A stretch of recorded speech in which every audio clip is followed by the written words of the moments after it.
결혼은 된 거 같습니다. 양양에서 의심되니까요. 방역 조치하고 관계 정보 정보해 주시기 바랍니다. 산속에 숨어 있다가 내려오기 때문에 길가나 산 인접한 데로 쭉 피고 있습니다. 살처분된 건 8,200마리 정도. 수치 여기서 그냥 폐업하고 싶은 마음도 있어요. 이렇게 빨리 밑에까지 전파될 거라고 생각을 못 했었어요. 지금 한반도에선 또 다른 바이러스 전쟁이 한창입니다.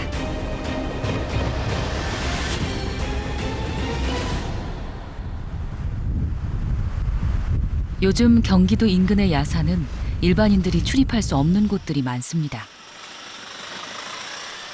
이분들은 예외입니다. 거의 매일 경기도 전역의 산을 탄다는 이들.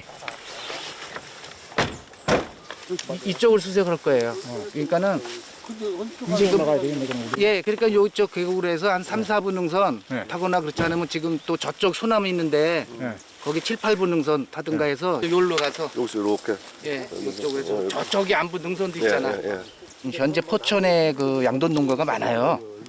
그러면은 그쪽으로 지금 이 강 쪽으로 넘어가고 이쪽으로 넘어가면은 타격이 크죠. 우리 수색팀 화이팅! 앉아! 예. 자, 박수하고 오늘 시작합시다.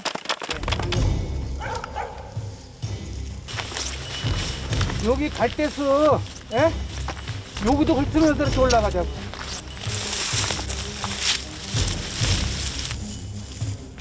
일부러 이미 나 있는 길을 버리고 애써 갈대를 헤치며 걷는 이유. 여기 이런 데 보면은 얘네들이 이렇게 좀 쉬었다 간 자리가 있거든요. 이게 흔적이 여기가. 예, 이런 게 이제 얘들이 좀 쉬었다 가는 흔적이거든요. 사람의 발길이 닿지 않는 곳에서야 발견할 수 있는 야생 멧돼지의 흔적을 찾기 위해서입니다. 이런 야산에서는 뜻밖의 것을 발견하기도 하는데요. 아마 6.25 때 저기 투하된 것 같아. 이발탄이죠? 네. 이게 대리수색하다 보면 저런 위험 일도 발견됩니다. 폭탄 비행기에서 일교 전쟁 때 떨어진 폭탄 이게 내가는 살아있는 거거든요 이게. 이런 건 이제 나중에 군부대에 이제 신고해가지고 회수하게끔 해야죠.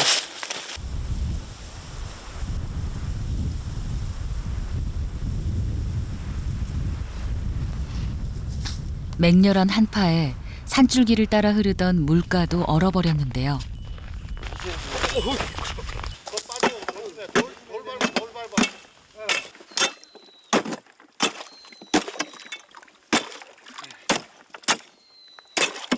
여기 짐승들이 물을 먹으러 온다고 이쪽 안 얼었기 때문에 물이 그래서 보니까 이게 얘가 한 마리가 있네요. 그 돼지 열매 여기. 예. 이거는 저기 너구리 누나. 지금 현재 겨울철에 먹이 활동을 잘 못해서 그런데요. 굶어서 뭐 죽는 거나 사체가 그대로 죽는 얘 그냥 얼어버렸어요. 얼어버렸어요. 얘네도 사체를 먹죠. 그렇죠. 사체를 다 먹지. 얘한테도 바이러스가 전파가 되겠죠. 그러니까 저희가 그래서 빨리 그 폐사체 그 저희가 발견해서 그 매몰하고 그 소독하고 이제 그 방역 조치를 하는 거죠. 멀리 새가 나타났습니다. 저건 무슨 새예요? 저거는 독수리입니다. 독수리. 독수리. 예. 돌면은 우리는 항상 요거를 주셔야 합니다. 얘네들이 선회하고 그러는데 그 주변 뭐 이런 데서 지금 얘네들이 그 먹이 지금 탐색하는 거거든요. 형님 독수리 떴으니까 잘 봐요. 야생 조수는 한겨울 수색팀에게는 나침반 같은 존재입니다. 여름에는 사체가 썩으면 냄새가 좀 아주 지독하거든요. 그래서 이제 우리가 후각을 이용해서 그 냄새가 나면 이제 바람결에 따라서 그 주변을 해서 수색하면 이제 덤불소 뭐 이런 데서 이제 발견을 하고 지금 동절기니까 얘네들이 잘 안 썩어요. 그러다 보면은 쟤네들이 이제 먹이 죽었으면 그 사체를 뜯어 먹잖아요. 그래서 쟤네들이 움직이면은 거기에 있다고 저희는 확신을 가지고 그 주변을 집중 수색하죠. 새들이 모여든다는 것은 이곳 어딘가에 멧돼지 사체가 있다는 것.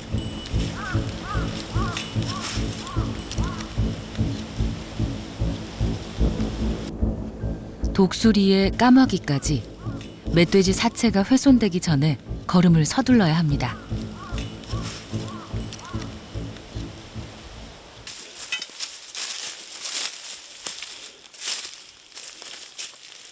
저기 보세요. 어디? 저기. 저기. 여기 있네. 어디? 이게 여기. 예, 이게 독수리하고 이게 까마귀가 살은 다 파먹은 거예요. 가죽은 자. 그대로 있네요, 가죽은. 크네.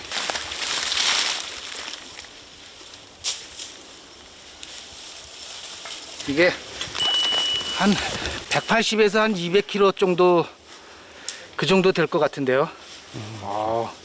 이거 완전히 어미의 큰 놈이에요. 이거 발 보세요, 이거. 이 조기 아주 엄청 크잖아요, 이게. 신장이 겉뼈, 척추 옆에 그 발. 여기. 요거 있잖아요. 여기 지금 이게 얼마나 됐어요?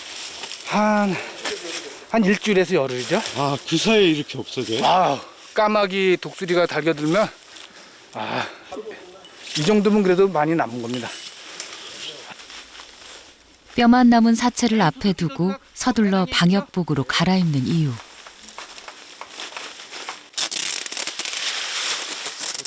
이들이 쫓는 것은 야생 멧돼지만이 아니기 때문인데요. 저희가 이거 발견을 하면 일단은 사진을 몇 커트 찍습니다. 이렇게 사진을 찍고 여기 좌표를 찍습니다. 그 돼지의 동선과 그 아프리카 돼지 열병이 확산된 지역을 이게 확인할 수가 있습니다. 이게 사체든 생체든 찾는 것이 그렇게 뭐 녹록지가 않아요. 뭐 어떻게는 뭐 한 달, 어떤 때는 2달, 석 달, 넉 달 이렇게 계속 딜레이 되는 수가 있어요. 그럴 경우에는 참 저희도 답답하죠. 빨리 찾아가지고 빨리 하루 한 마리 빨리 묻어야 돼지열병이 안 퍼지는데 죽어 있는 게 오래되면은 들짐승들이 훼손돼 가지고 이게 바이러스가 퍼지거든요. 군청 매물키 이거 직진. 봤어요? 수고들 많으십니다.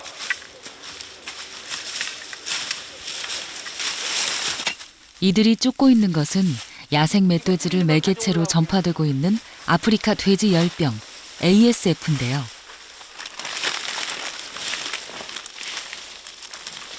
바이러스를 대하는 일이니만큼 사체를 수색하는 팀과 사체에서 시료를 수거, 현장 방역하는 팀이 나뉘어 작업합니다. 야생 동물들에 의한 2차, 3차 감염을 방지하기 위해 사체는 수거하거나 현장에 바로 매몰하는데요.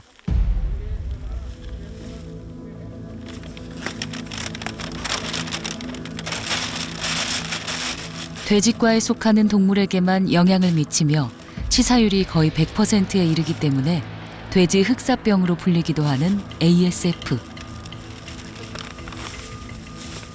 자연에서 자유로이 이동하는 야생 멧돼지는 ASF의 주요 매개체로 꼽히고 있습니다.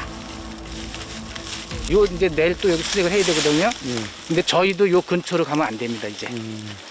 그래서 아무리 저희 사람이 옮기는 경우도 있거든요. 반경 한 10m 이상은 저희가 접근을 안 하는 걸로 지금 하고 있습니다. 초기에는 폐사체 발견 장소에서 곧바로 매립 후 방역을 진행, 지속적으로 현장을 관리했지만 이제는 그 수가 너무 많아 이전과 같은 관리가 불가능해졌는데요.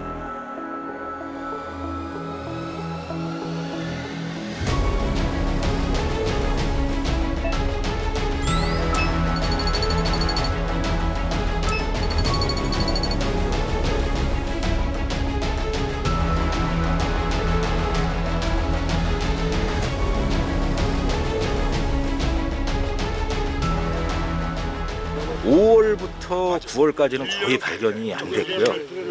작년 10월에도 이제 9월 달에 발견이 됐지만 10월엔 좀 뜸하다가 11월, 12월이 되면서 이제 개체 수가 많아졌습니다. 그 이유는 뭐냐면 12월 말에서 1월 사이가 그 돼지들이 짝짓기 철입니다. 그 짝짓기 철이 되면 그 근방에 있는 모든 돼지들이 그 산꼭대에서 모여가지고 짝짓기를 하거든요.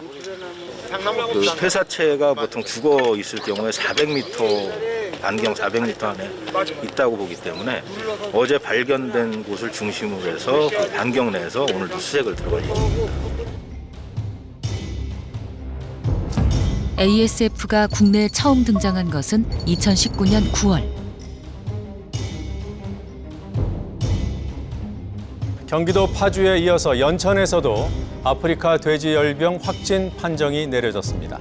환경부는 경기 연천군과 강원 철원군에서 발견된 야생 멧돼지 폐사체를 검사한 결과 아프리카 돼지열병 바이러스가 검출됐다고 밝혔습니다. 국내에서는 단 한 번도 발병한 적 없던 아프리카 돼지열병의 시작이었습니다.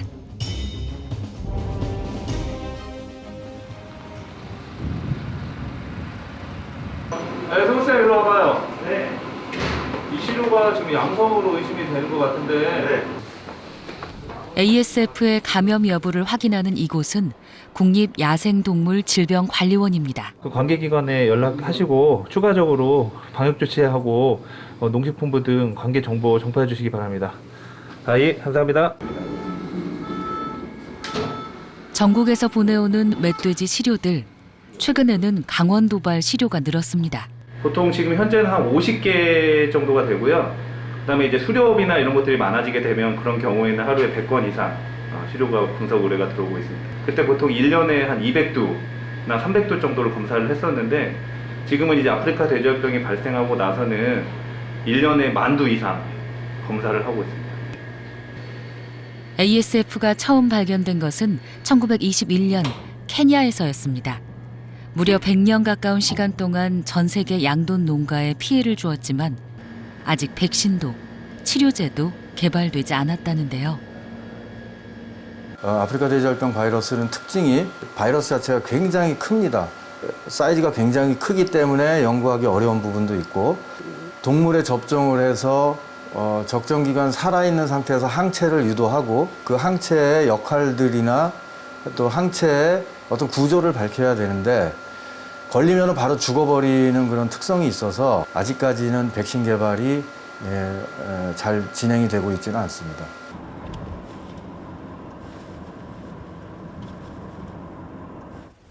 ASF 발병 1년, 최대 피해 지역 중 한 곳인 경기도 연천의 상황은 어떨까? 어렵게 한 양돈 농가를 찾았습니다. 방문과 동시에 제작진이 마주한 것은 돈사가 아닌 샤워실. 샤워를 하시면 되거든요. 속옷도 그 안에 있어요. 일회용 속옷도 다 있어요. 샤워 후 마련되어 있는 속옷과 양말, 작업복으로 갈아입은 후에야 농장 안으로 들어설 수 있었는데요. 지날 때마다 소독하시는 거예요? 예, 원래 지나갈 때마다 소독하고 들어가는 거예요. 그리고 돼지를 만지다 보면은 약간 그 분변이라든지 이렇게 손에 묻을 수가 있잖아요. 그리고 또 다른 돼지 만지고 하다 보면 손이 계속 오염이 되다 보니까. 그런데 이게 끝이 아니었습니다. 구역마다 이렇게 갈아시는 거예요? 예, 저희는 다 있어요, 이거는. 그야말로 2중 3중에 걸친 철저한 방역 작업. 그만한 이유가 있습니다. 입식한 지 한 달 남짓 된 소중한 돼지 700마리를 보호하기 위해서입니다. 알았어. 그만해. 1년 전 이곳에는 돼지 8천여 마리가 있었습니다. 그런데 ASF가 터지고 예방적 살처분이라는 명목 아래 모두 땅에 묻어야 했다는데요. 이후 1년간 텅 비었던 자리에 이제야 돼지들을 맞이한 겁니다. 자유롭게 다니네요? 네. 원래 임신 후기가 되면 이런 식으로 군사시키는데 보시는 것처럼 이런 것들이 문제가 있는 거예요. 힘센 애들이 이제 힘 약한 애들 밥을 또 뺏어 먹어 들어가요. 자기 거 먼저 다 먹어놓고. 그런 일이 생길 수가 있어요. 그래서 그럴 때 너무 그게 심하다 보면은 그때는 장가줘야 돼요. 그래서 그 개체를 보호해줘야 돼요. 2011년 구제역 이후 8년 만에 또다시 겪게 된 두 번째 살처분.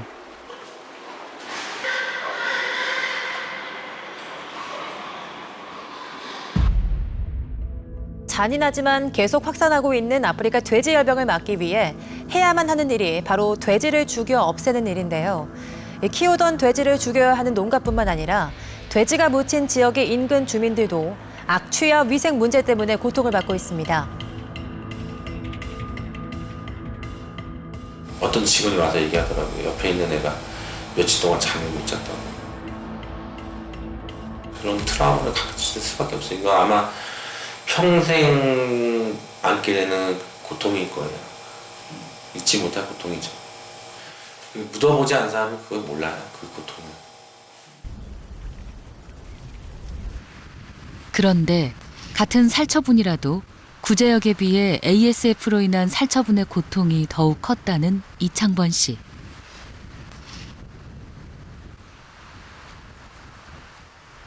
사실 구제역은 막을 수가 없어요.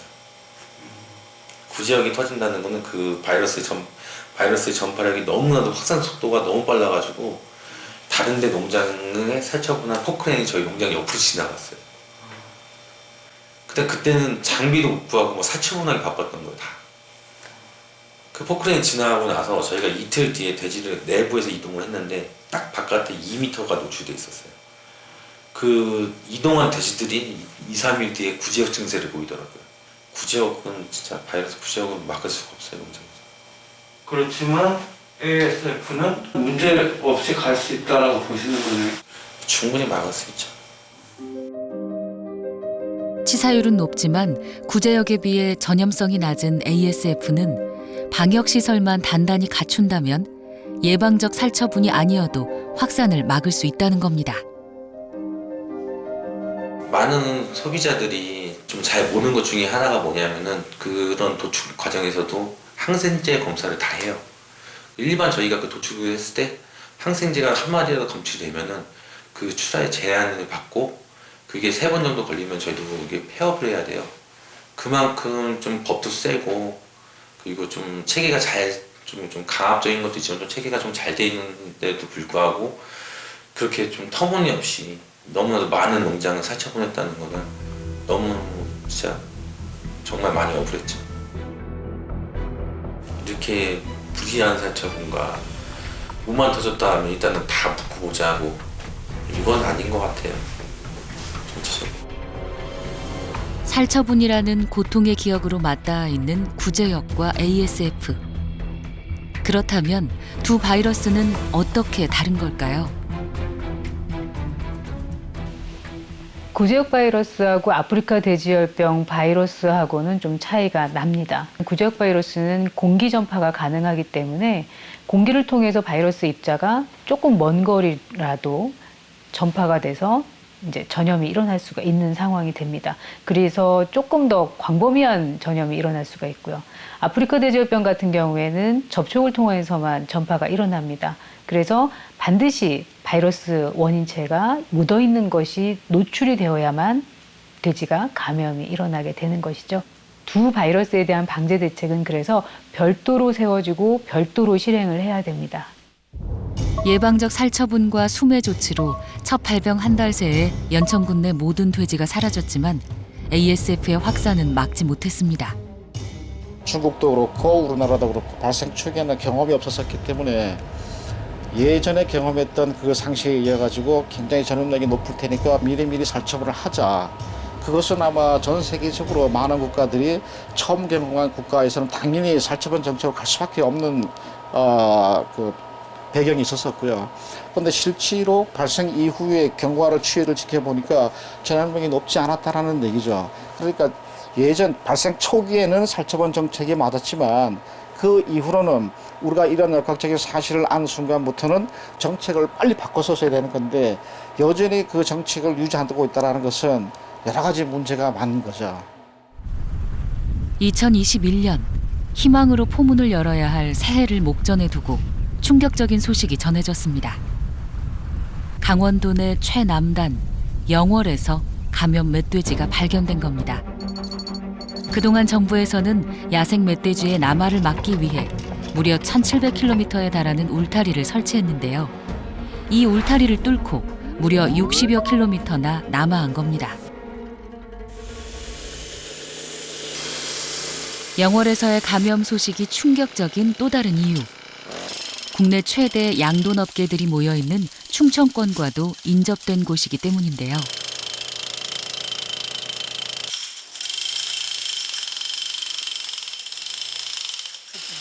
지금 이 작업은 지금 언제부터 이루어진 거예요?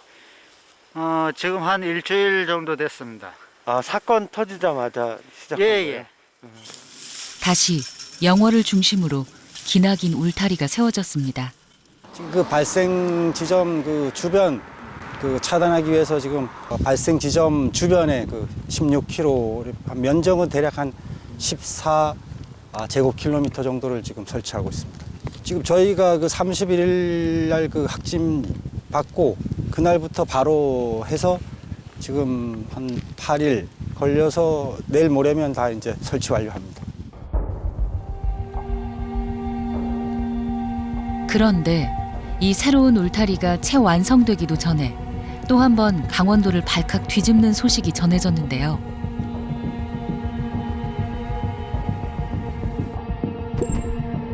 지난해 11월 감염 개체가 발견된 인제의 남동쪽에 위치한 양양에서도 감염이 확인된 겁니다.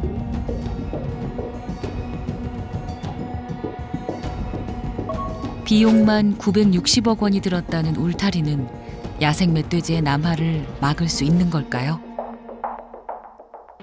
그 환경에 조건만 좋으면 1년 이상 바이러스가 생존하기 때문에 그 바이러스를 제거를 하지 않고 울타리만 지속적으로 설치를 하는 것은 아무 의미가 없는 거죠. 저희들이 분석을 해보니까 특정 지역에 감염원이 들어왔었을 때 75% 수준을 3년간 수렵을 통해서 개체수를 감소하지 않으면 효과가 전혀 없는 걸로 나옵니다. 그 이유는 한 가지가 있죠. 멧돼지 입장에서는 포획을 하고 개체수가 감소되는 걸 스스로가 알죠. 알게 되면은 번식을 강화시킵니다. 보통은 1년에 한 번 출산을 한다고 되어 있지만은 개체수가 감소, 여러 가지 이유 때문에 된다고 느끼게 되면은 번식을 한 번 더 합니다. 부분적으로 조금씩 멧돼지 개체수를 감소해봤자 1년만 지나면은 원상복귀가 다 됩니다.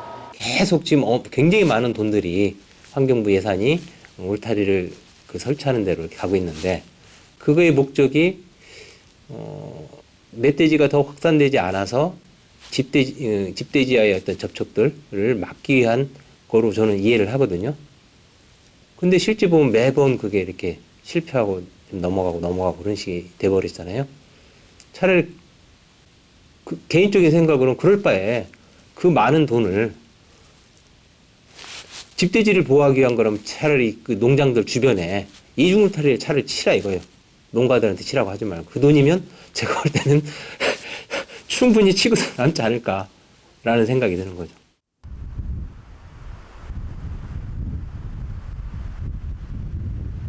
점점 방역 울타리를 넘어 남하하고 있는 야생 멧돼지의 이동 차단과 개체수 조절을 위해 강원도가 내린 특단의 조치.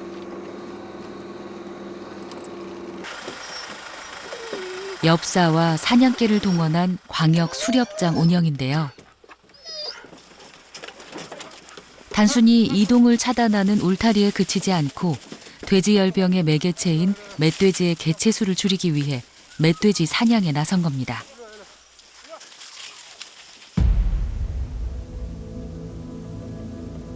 다행스럽게도 ASF가 발생하진 않았지만 선제 대응 차원에서 운영되고 있는 광역 수렵장에 전국 각지에서 수렵인들이 몰려들었는데요.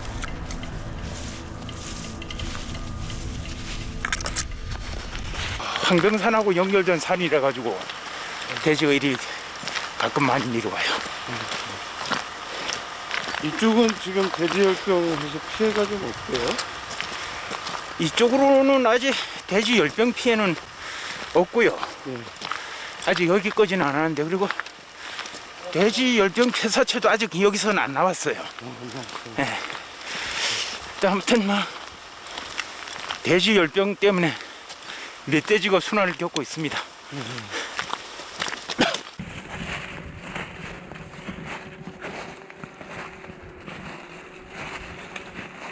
그것도 되게 힘들죠.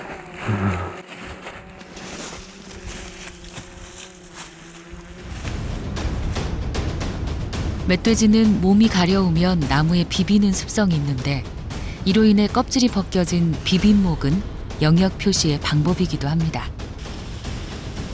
비빔목이 발견됐다는 것은 근처에 야생 멧돼지가 서식하고 있다는 증거이기도 하죠.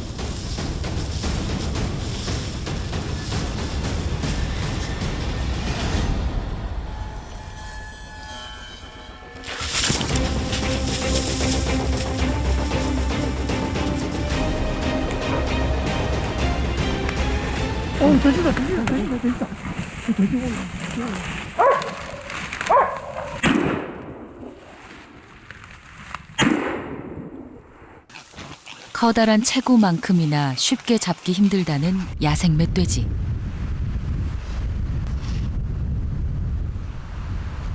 한 100m, 200m는 그냥 간다. 실탄을 맞고도 100여 미터 이상 달아나기 때문에 포획을 위해서는 정확한 사격이 중요하다는데요.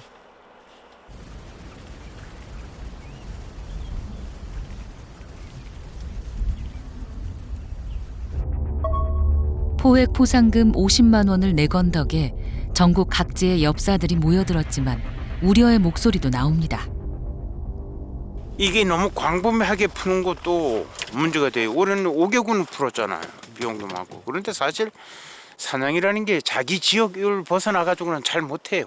엽사가 여기저기 막 왔다 갔다 하는 거는 좀 문제 같아. 애당초 포획 계획이 내 보기에는 조금 잘못됐어요. 군 단위로만 딱 부르면 그 군에서 벗어나지는 않잖아요. 겨울이 오면 멧돼지는 짝짓기와 더불어 자신의 영역을 확보하기 위해 분주하게 돌아다닌다는데요. ASF의 확산을 막기 위해선 이 겨울이 더없이 중요한 계절입니다.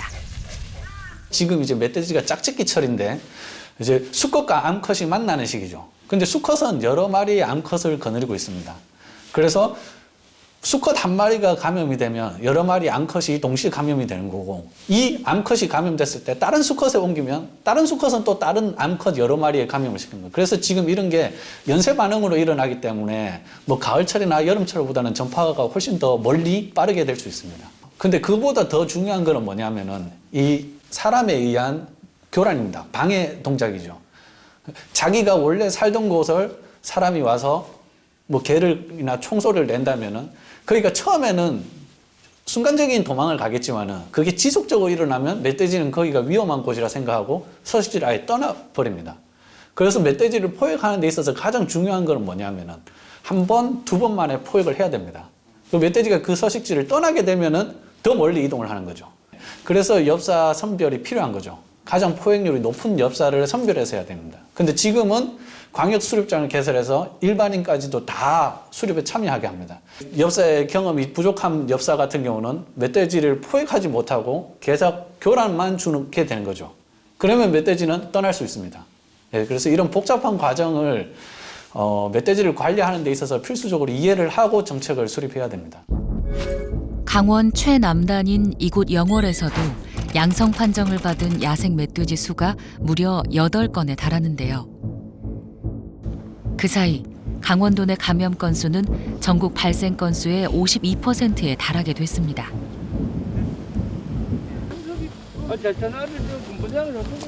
일단 감염 개체가 발견된 지역은 포획 과정에서의 오염을 막기 위해 총기 포획보다는 폐사체 수색을 중심으로 방역 활동이 진행됩니다.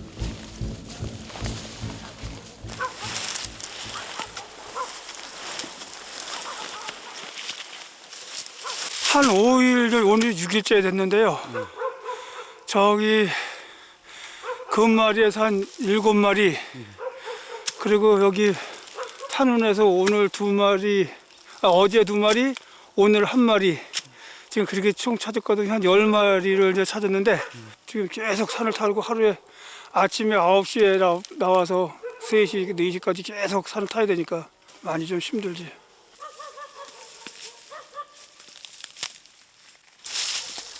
야생 멧돼지의 흔적을 쫓다 보면 사체만 만나는 건 아닙니다. 때론 살아있는 개체도 만나지만 그들에게는 총도 사냥개도 없습니다. 근데 지금은 이제 개를 못 푸는 게 이 돼지 사체 그 돼지 열병 묻어 있는 게 개한테 묻으면 집으로 데리고 가면 옮길 수가 있잖아요. 그래서 이제 개를 못 푸는 거지. 사람이 가는 길이 아닌 멧돼지의 길만을 찾아 걷는 수색대원들.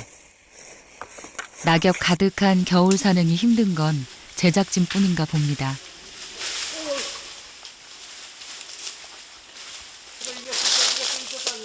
돼지가 나왔어요?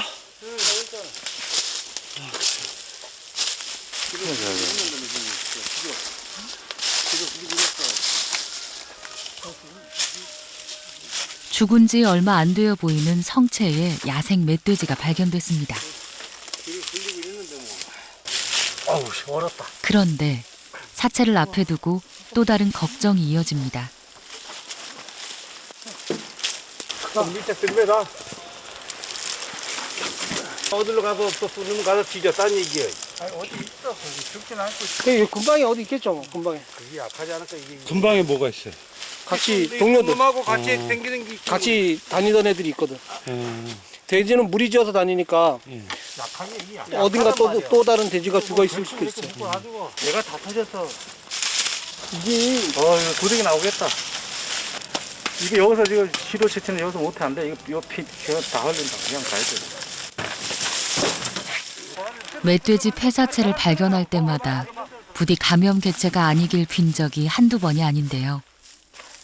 오늘같이 어미 멧돼지가 발견되는 날이면 걱정은 더욱 깊어집니다.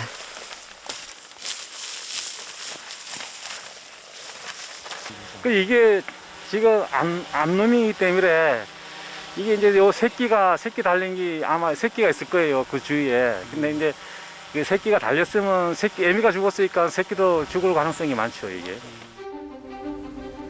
ASF 청정 지역인 강원도 원주.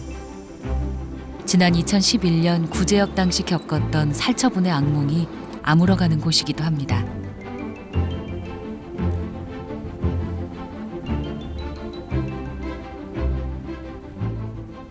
국가가 관리해야 될 전염병이 발생을 하면 농민들은 뭐라 그러냐면 이거는 전쟁이라고 생각하거든요. 검역에 실패한 전쟁이라고 우리는 본단 말이에요.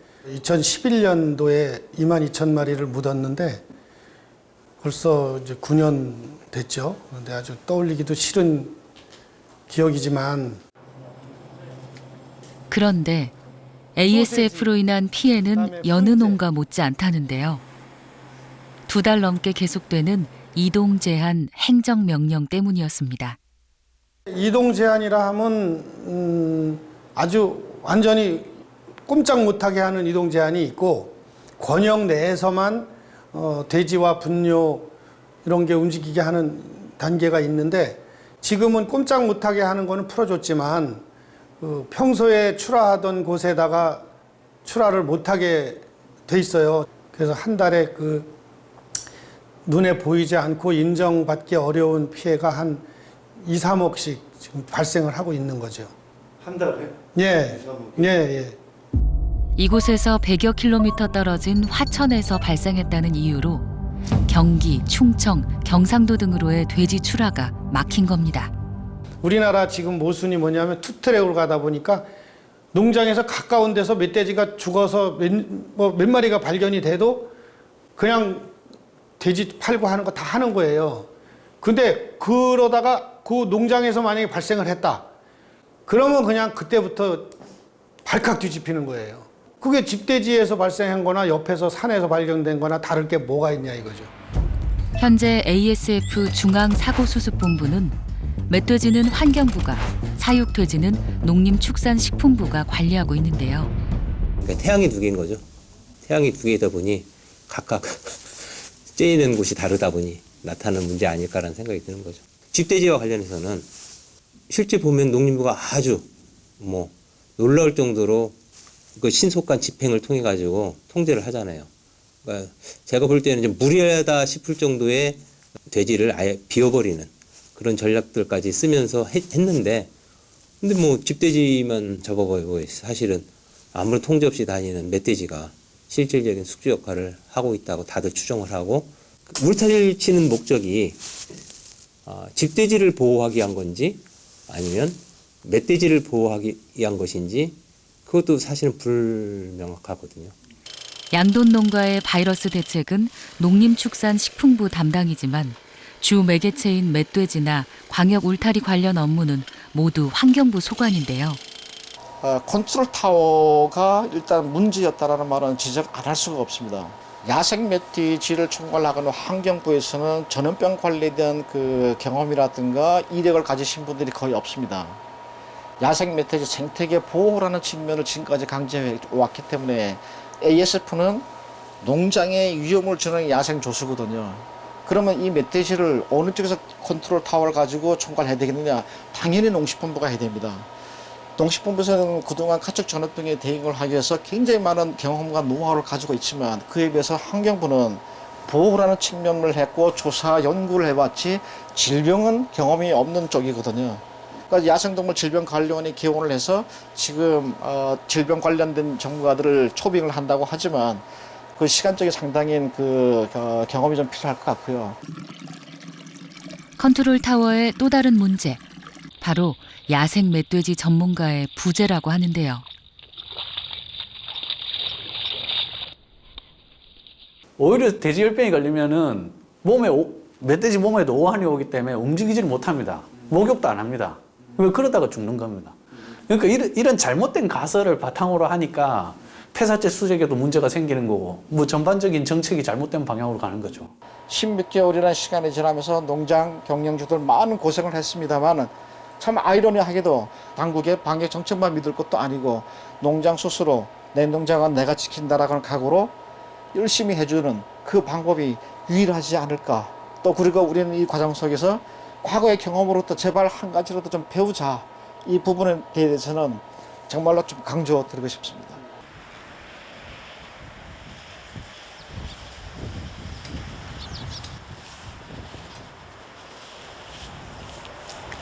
안녕하세요. 여기 지금 그 출입하려면 어떻게 해야 돼요? 네, 여기 방역지에서 에어 샤워하고 들어오셔야 돼요. 입구부터 시작된 방역. 연천의 양돈 농가들은 자기 무장에 나섰습니다.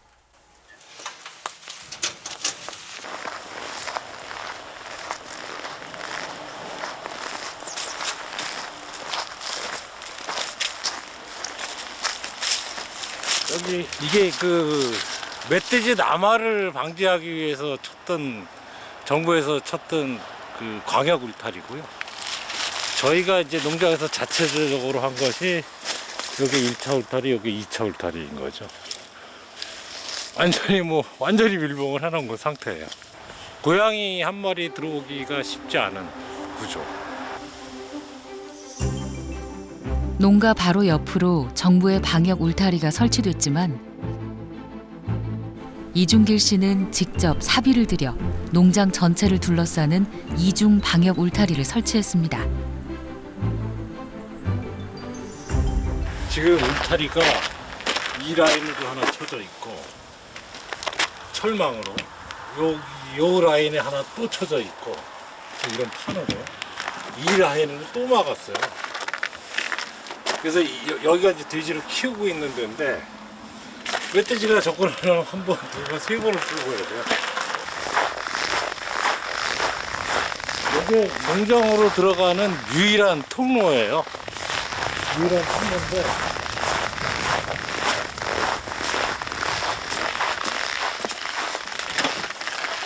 보시다시피 그 외부에 있는 옷을 다 벗어놓고 신발도 다 벗고 샤워를 하고 그 다음에 농장 안에서 입는 옷을 전용 옷으로 갈아입고 이렇게 들어가게 돼 있어요. 그래서 하루에 샤워를 4번을 하게 돼요. 직원들도 아침에 출근할 때 한 번, 점심 먹으러 나올 때 한 번, 점심 먹고 오후에 들어갈 때 한 번, 나올 때 한 번, 퇴근할 때 한 번. 그래서 하루에 4번 샤워를 하게 되는 거죠. 3중 울타리의 이유. 돼지열병 발생 농가로부터 23km나 떨어져 있었지만 살처분을 피할 수 없었기 때문인데요. 23km라고 하면 서울시청에서 성남시청이랑 의정부시청의 거리보다 조금 더 먼 거리거든요. 그런데 그 범위 내를 다 살처분했다라고 하는 거는 누가 생각해도 좀 과도했다라고 생각을 합니다. 지나간 일이니까 어쩔 수 없다라고 하지만 앞으로는 그런 과오를 저지르지 않았으면 좋겠고요. 방역시설이 잘 되어 있는 농장인지를 파악을 해서 역학관계가 없고 방역시설이 잘 되어 있는 농장은 아무리 가까운 데서 발생을 한다 하더라도 살처분해서 예외를 시켜줘야지만 농가들이 열심히 방역을 하는 거지, 그렇지 않고 무조건 지난번처럼 일방적으로 거리나 행정 단위로 살처분을 하면 어느 농장이 열심히 방역을 하겠습니까? 그래서 농가의 방역 의식을 고취하려고 하면 과거와 같은 살처분 정책은 이제는 그만둬야 된다고 생각을 합니다. 2019년부터 2020년까지 ASF 감염 사례는 멧돼지 포함 950건. 반면 살처분된 돼지는 약 38만여 마리에 달합니다. 세계동물보건기구 OIE에서 나온 보고서에 이렇게 되면은 한 국가에서 가축 전염병이 발생을 할 경우에 생산액의 총 생산액의 20%가 손실이 난다는 얘기를 합니다. 우리나라에서 그 농림업의 총 생산액이 한 50조 됩니다. 2018년 기준으로. 그 중에서 축산업이 한 20조를 차지합니다. 20조 중에서 양돈 산업이 한 7조 정도 됩니다. 그럼 한 40%가 된다는 말이죠.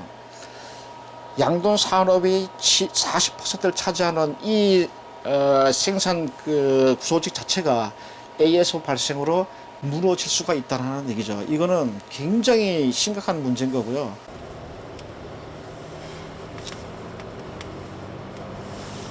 이창번 씨의 돈사에서 멀지 않은 거리.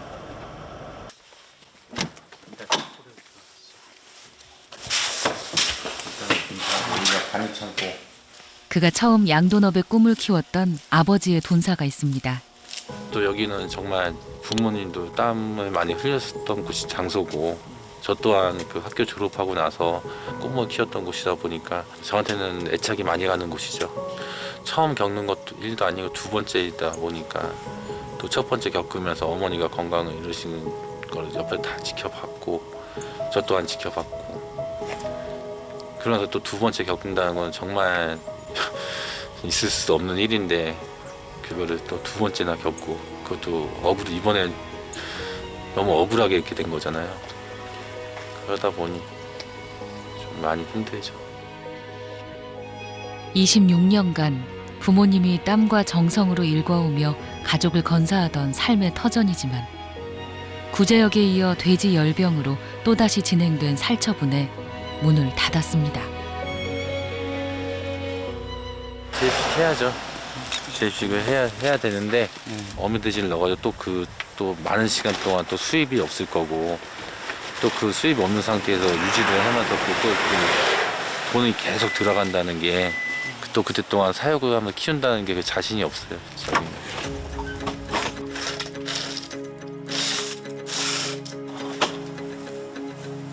산이 더 어두웠어요.